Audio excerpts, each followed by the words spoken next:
আচার্য প্রভু, আপনি কোথায় থাকবেন প্রভু?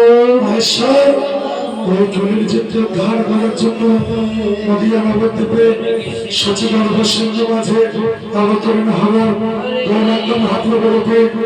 তা সেই নবদ্বীপে দুর্বরাস সেই রাস ভেঙে এসে শান্তিপুরে হবে ভাঙারাস। ওই ভাঙারাস আপনি শান্তিপুরে বসে শান্তিপূর্ণ ভাবে দর্শন করতে পারবেন।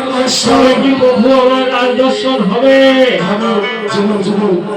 যুগল হবে না প্রভু, হবে আপনার রাজ দর্শন হবে। আমি আজ রাজ দর্শন করে তবে যাব। মহেশ্বর কোনক্ষণ বলে না আপনি রাজ দর্শন করতে পারবেন। কলে যদি যাক আপনি কৈলাসে ফিরে যান। প্রভু হ্যাঁ, আমার মনে বড় বাসনা প্রভু। কি বাসনা মহেশ্বর? হ্যাঁ, কি মহেশ্বর? আমি গোপীগণের সঙ্গে নৃত্য করবো। এসো এসো গোপীগণ এসো, তোমরা নৃত্যে খুব ফাঁকি দিচ্ছ আমি জানি। আমার সঙ্গে একটু নৃত্য করে তবেই মনোরঞ্জন কর। তাই সুন্দর নৃত্য।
রাধারানী বলছি কি ব্যাপার বন্ধু?